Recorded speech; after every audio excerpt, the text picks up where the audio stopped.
Fellas, you know Degree Cool Rush deodorant, right? Well, last year they changed the formula, and guys were mad about it. One dude even started a petition. So guess what? Degree heard us, admitted they messed up, and brought the original Cool Rush scent back exactly how it was. And it's in Walmart, Target, and other stores now for under $4. So grab some and remember why its cool, crisp, and fresh scent made it the #1 men's antiperspirant for the last decade. Degree Cool Rush is back, and it smells like victory for all of us. At Capella University, you can learn at your own pace with our FlexPath learning format. Take 1 or 2 courses at a time and complete as many as you can in a 12-week billing session. With FlexPath, you can even finish the bachelor's degree you started in 22 months for $20,000.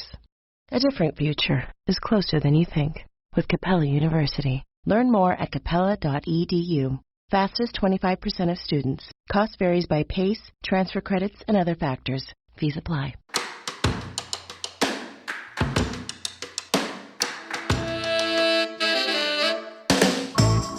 Hello there, and welcome back to the British English Podcast with me, Charlie Baxter, where I aim to immerse you in a cultural conversation and at the same time expose you to some advanced British English.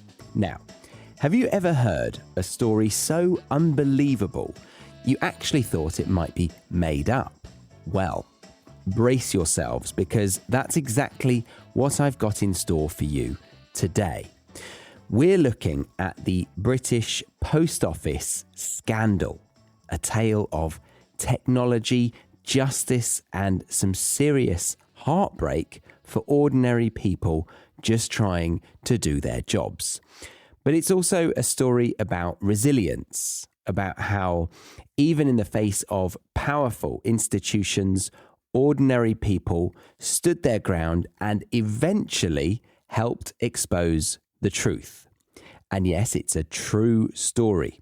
I was personally unaware of it until the last couple of years, but have come to realize it's been in the shadows of our culture since the origins of it.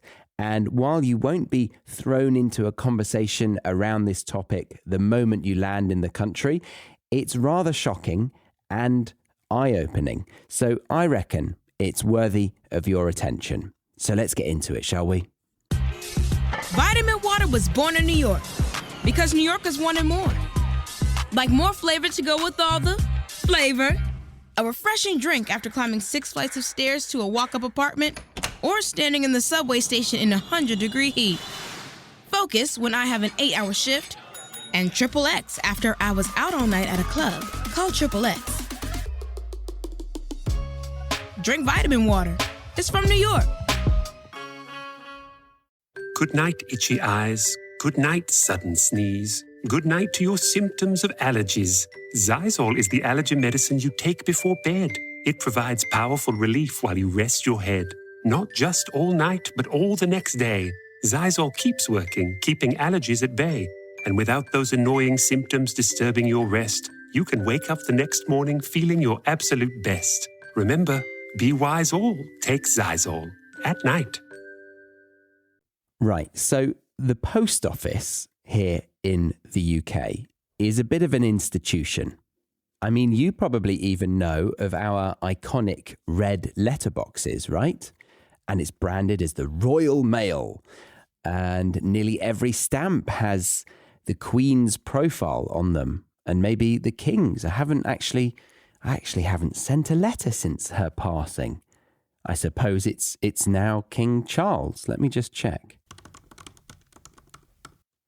Ah, okay. So as of April 2024, Royal Mail introduced stamps with the portrait of King Charles III instead of the late Queen Elizabeth II. Okay, so no longer Queen Lizzie on the stamp. But yeah, anyway, so the branding is very obvious.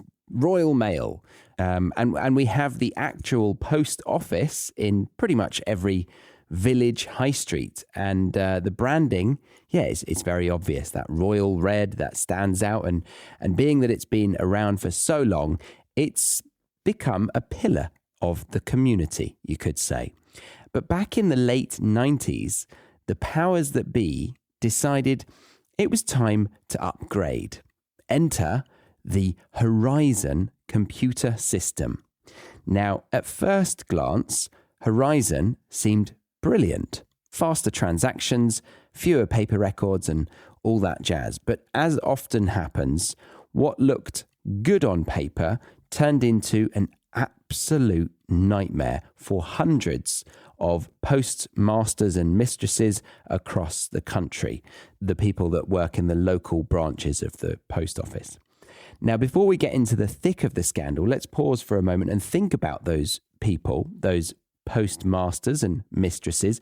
I didn't know that they were called that, actually, until doing this episode. But yeah, the people that work in the local post office. In my experience growing up, it was often South Asian families, most commonly from India or Pakistan, who were behind the counter, day in, day out, serving the community. And that wasn't just a coincidence. I wanted to understand why, so I did a little bit of research. And apparently after World War II, and especially from the 60s onwards, there was a significant wave of immigration from former British colonies, including India and Pakistan. And sad to say, but these communities often faced discrimination in the job market. So many chose self-employment as a route to stability. Kind of makes sense, but interesting to hear. And running a local post office, or also a corner shop, offered a steady income, integration into the community, and a level of independence. But on top of that, the post office also often required long hours and family involvement and an unwavering work ethic, something that many immigrant families were willing to take on to secure a future in Britain. And over time, it became quite common to see Indian families running these essential services in towns and villages across the UK. And they became the face of reliability for many neighbourhoods. So when this computer system called Horizon started to go wrong, it wasn't just random individuals being accused, it was often people who had already worked incredibly hard to earn trust and respect in their communities. And that makes the injustice of this whole thing sting all the more. So let's imagine you are running your own little post office. Maybe it's in a quiet village, and you're on first name terms with most of your customers. Then after this new computer system gets integrated, a few weeks, months maybe go by, and out of nowhere, you start seeing these strange shortfalls in your accounts on this new system. The computer insists there's money missing, maybe a £5 here, a few hundred there, then before you know it, maybe even thousands. And you know something is off, but who is going to believe you, an independent, over a shiny new computer system that I'm guessing the government paid a lot of money for? So as the weeks and months roll on, you keep reporting these odd discrepancies, but the top brass at the post office stick to their guns, claiming that Horizon, this new computer system, is foolproof.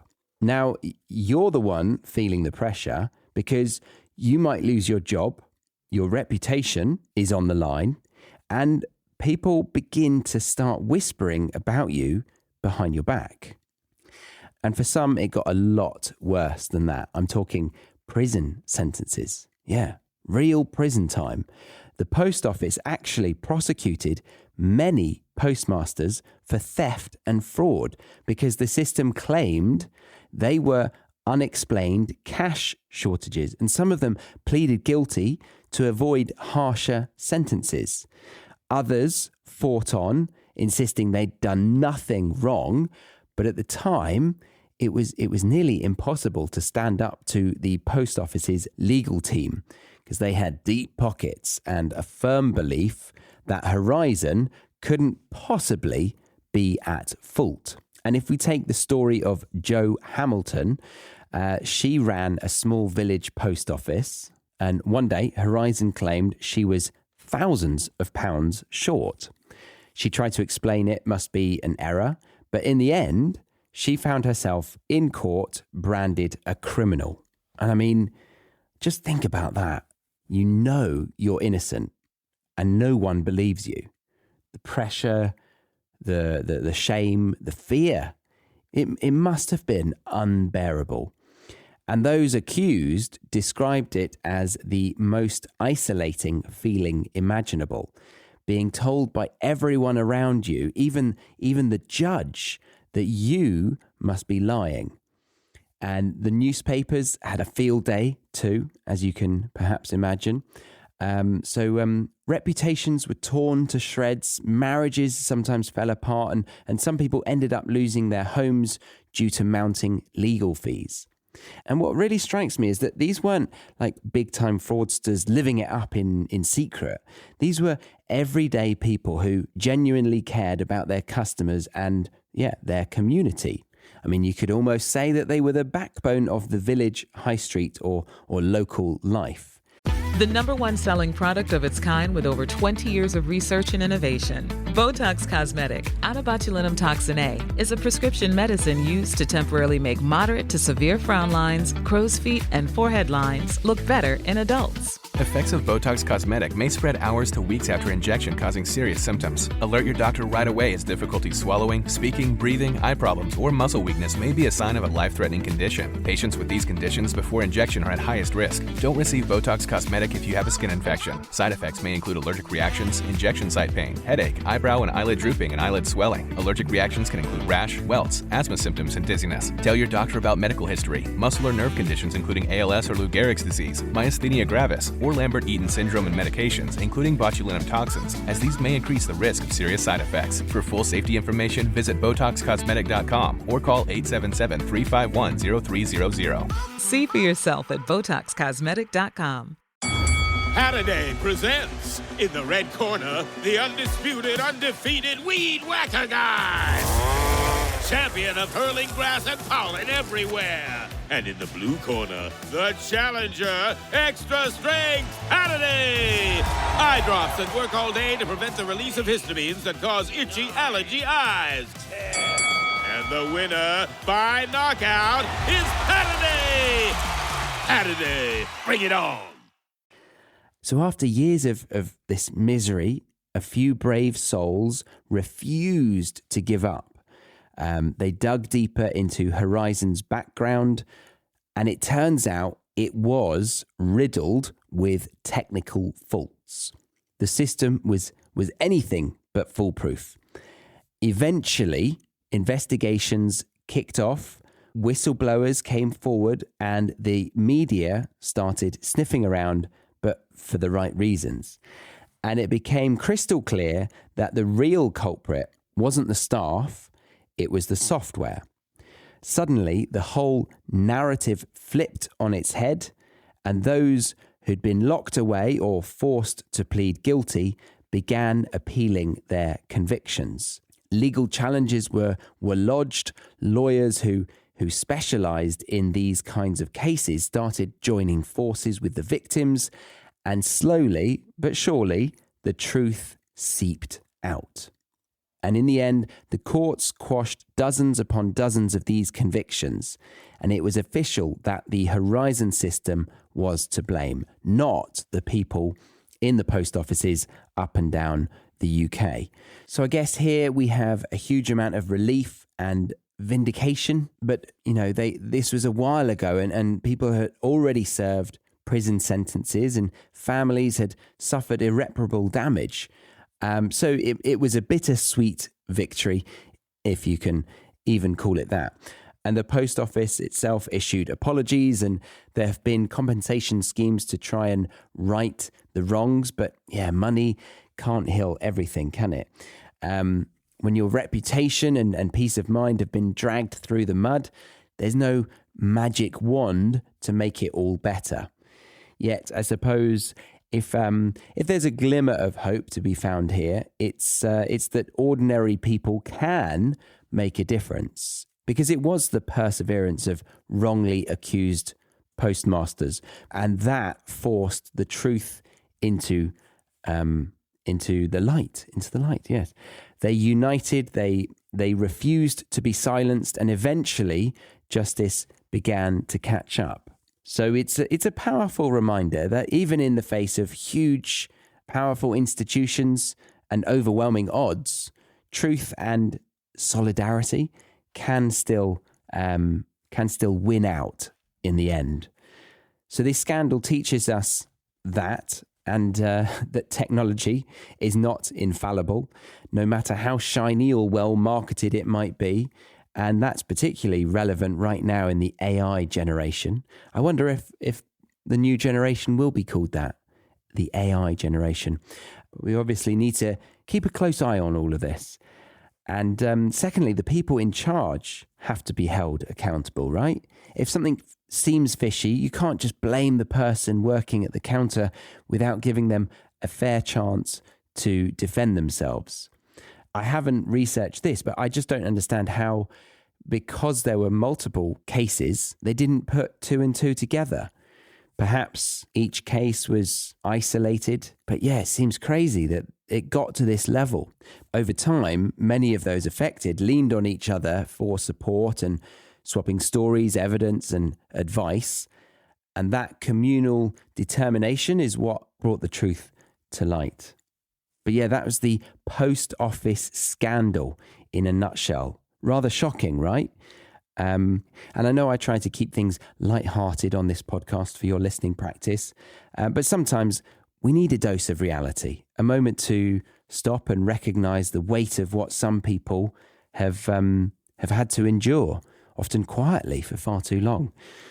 And you never know how this knowledge that you now have might help you, or indeed help anyone affected by this. I mean, it might help them if they were speaking with you and they see you as a non-native, and to their surprise, you were not only aware of their pains and struggles, but knew where the blame should lie. I reckon that would be pretty impactful for them. Not to say you should go up to every post office employee and say, I feel your pain, because this was back in the 90s. But you never know. You never know. But there we go. Yeah, the post office scandal, that it happened in the 90s, and then the truth came out fairly recently, actually. When was it? Oh yeah, it was 2019 that they started to accept that the software was potentially at fault. But a big milestone was in 2024 when the Post Office Offences Act was passed, quashing the convictions of eligible sub-postmasters on a blanket basis. So yeah, 2024. So it was a big moment last year, really. All right, we will leave it there for today.